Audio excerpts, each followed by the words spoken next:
하나님의 말씀은 사도행전 7장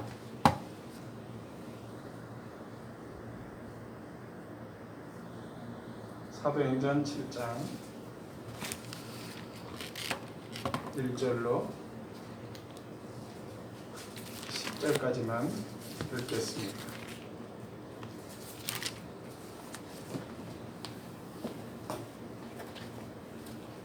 대제사장이 이르되 이것이 사실이냐?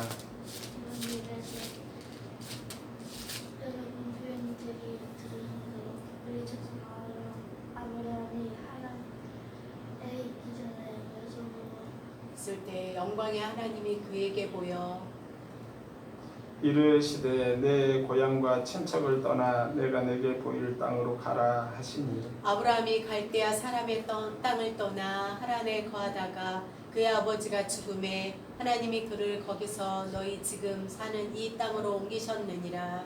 그러나 여기서 발을 붙일 만한 땅도 유업으로 주지 아니하시고 다만 이 땅을 아직 자식도 없는 그와 그의 후손에게 소유로 주신다고 약속하셨으며 하나님이 또 이같이 말씀하시되 그 후손이 다른 땅에서 나그네가 되리니 그 땅 사람들이 종으로 삼아 400년 동안을 괴롭게 하리라 하시고 또 이르시되 종 삼는 나라를 내가 심판하리니 그 후에 그들이 나와서 이곳에서 나를 섬기리라 하시고 할례의 언약을 아브라함에 주셨더니 그가 이삭을 낳아 여드레 만에 할례를 행하고 이삭이 야곱이 우리 12조상을 낳으니라. 여러 조상이 요셉을 시기하여 애굽에 팔았더니 하나님이 그와 함께 계셔 그 모든 환난에서 건져내사 애굽왕 바로 앞에서 은총과 지혜를 주시매 바로가 그를 애굽과 자기의 온 집의 통치자로 세우셨느니라.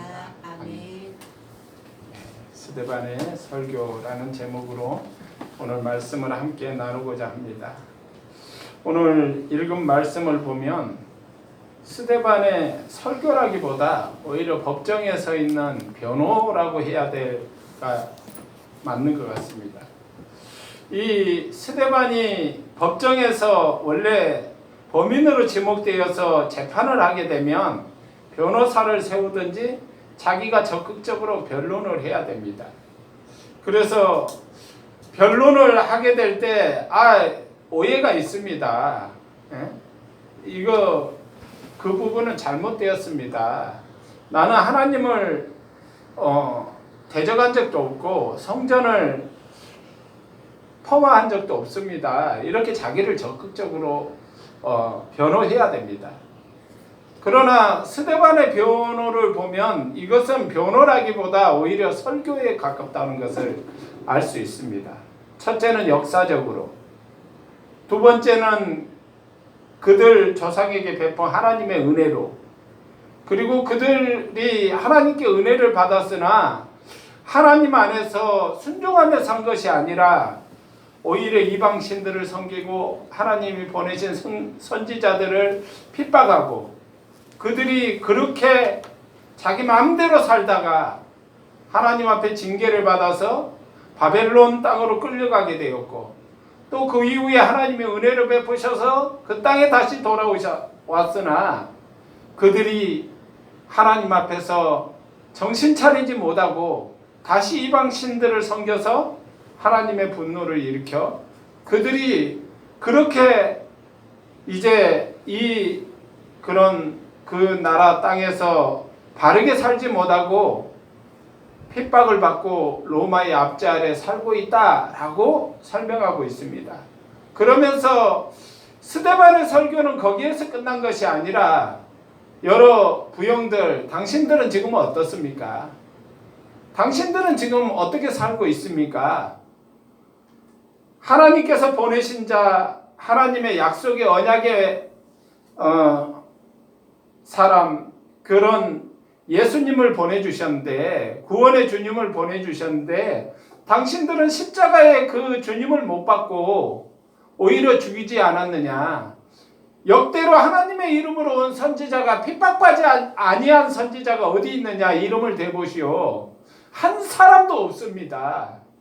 그렇듯이 독생자이신 예수를 주셨으나 너희가 십자가를 세우고 그를 죽여서 죄악을 다 더욱 쌓고 있는 너희가 아니냐라고 말할 때 그들이 마음의 괴로움을 받았고 찔림을 받았고 그들이 그 말을 통하여서 분노를 일으키며 돌을 던져서 스데반을 죽인 것이 7장의 전체적인 내용이에요. 오늘도 우리가 생각해 봐야 됩니다. 그럼 과연 이 시대를 사는 우리는 괜찮은가? 이것을 우리는 생각해 봐야 돼요. 그래서 이 나라가 특별히 하나님께서 1900년도에 일제의 압제에 의해서 고통을 받고 있을 때 하나님은 교회에 복을 주셨고 또한 선지자들을 통해서 선교사들을 통해서 교회를 세웠는데 이 나라 이 땅에 살고 있는 우리들의 모습은 과연 어떠한가? 교회는 성령의 은혜로 부흥하게 되었고 교회마다 세계적으로 유래를 찾아볼 수 없는 그런 부흥을 일으켜서 세계 10대 교회 중에 7개 교회가 이 나라에 있습니다. 감리교회의 가장 큰 교회가 이 나라에 있고 침례교회의 가장 큰 교회가 이 나라에 있고 장로교회의 가장 큰 교회가 이 나라에 있습니다. 성결교회의 가장 큰 교회가 이 나라에 있습니다. 그렇게 세계적인 교회를 일으키며 또 세계적인 목사님들이 나왔으나 지금은 어떻습니까?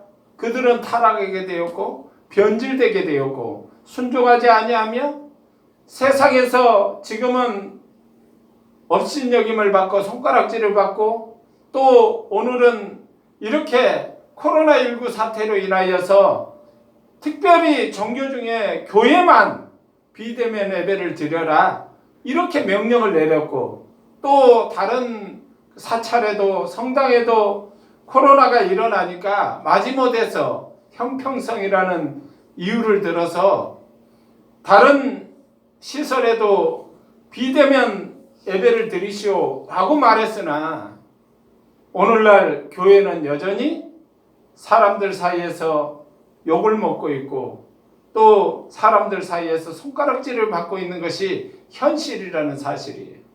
오늘 작금의 상태에 이르러서 한국교회에 그래도 중형교회에 이르는 꽤 큰 교회들이 300개 이상 경매로 나와 있는 상태이고 여러 문을 닫고 있는 교회는 수를 셀 수 없을 정도로 그렇게 교회가 지금 몰락을 해가고 있는 상황이라는 사실이에요.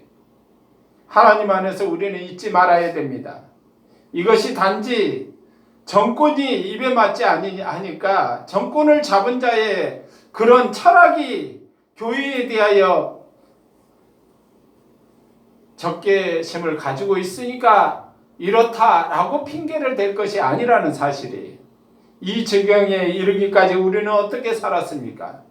세계 10대 교회를 세웠으나 그 하나님께서 주신 영광을 자신의 욕망으로 채우는 일을 사용하지 않았는지 단지 주님께서 부어주신 재정과 그런 하나님께서 주신 그 평안함을 가지고 선교 사업에 힘쓰고 주의 복음을 전하는 일에 힘쓴 것이 아니라 자신의 배를 불리는 일에 사용하고 자신의 권력을 세우는 일에 사용하지 않았나 우리 자신을 돌아봐야 된다는 사실이에요.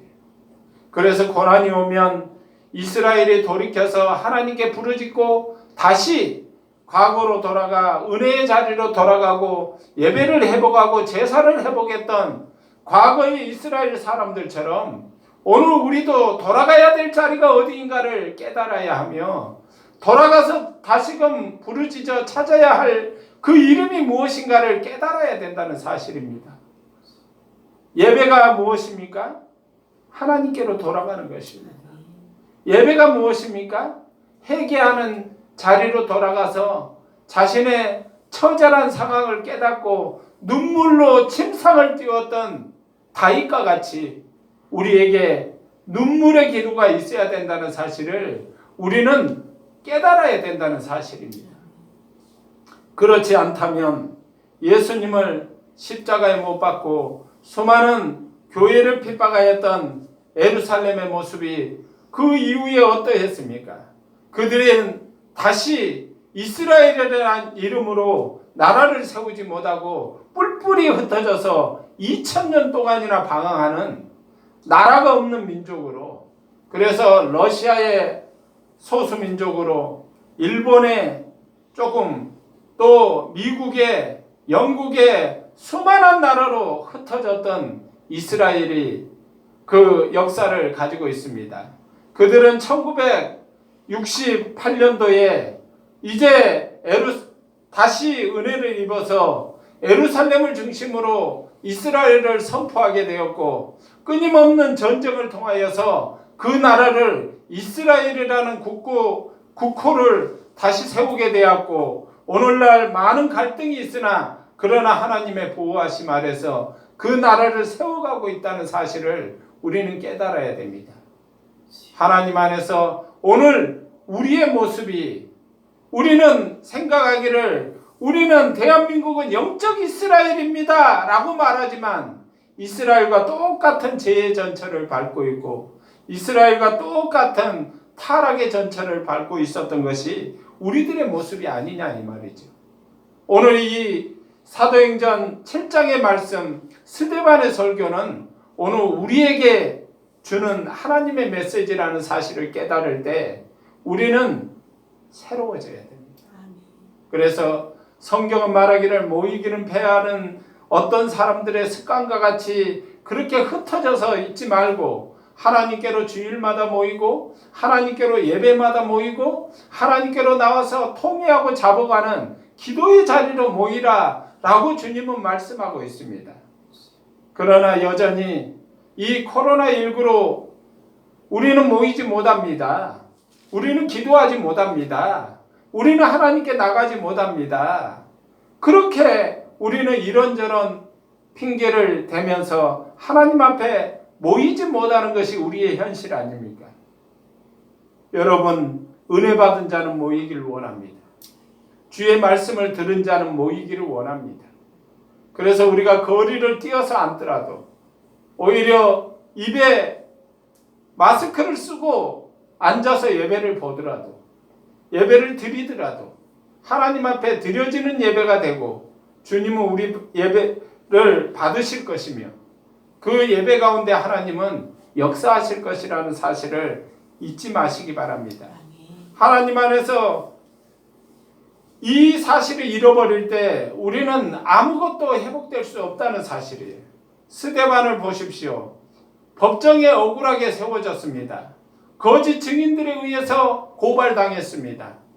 스데반은 정통 유대인 성도가 아니었고 그는 헬라에서 태어난 그런 사람입니다. 그것은 스데반이라는 이름이 헬라 이름이기 때문입니다. 그렇지만은 그는 하나님께 은혜를 받게 되었고 그는 하나님의 말씀 안에서 감격의 예배로 회복된 사람입니다. 스데반을 일컬어 말할 때 성령이 충만한 사람이라는 거예요. 스데반은 언제나 스데반을 일컫는 그 이름 앞에 성령이 충만한 사람, 믿음이 충만한 사람. 그래서 스데반은 성령이 충만함으로 자기를 변명하고 변호해야 될 그 자리에서 그는 변명하지 아니하고 자기를 변호하지 아니하고 예수 그리스도를 전하며 그 복음을 전하는 일을 그 시간을 활용하고 있는 것을 보게 됩니다. 세상에 놀랍게도 돌을 들고 자신을 고발하고 있는 사람들 앞에서 스데반의 얼굴이 어땠다고요? 천사의 얼굴이라는 거예요. 그 상황 가운데 자기의 억울함이 있는 그 가운데 천사의 얼굴을 가진 사람, 자기를 죽이려고 지금 혈기가 충만한 가운데 분위기가 그렇게 무서운 가운데 천사의 얼굴이라니요. 이건 말도 안 되는 얘기예요. 성경에 신약 성경을 쭉 신약 기자들은 전하면서 어느 부분에도 누구의 얼굴을 천사의 얼굴과 같았다라고 표현하는 부분은 오늘 이 말씀뿐입니다. 다른 곳에는 없는 말씀이에요.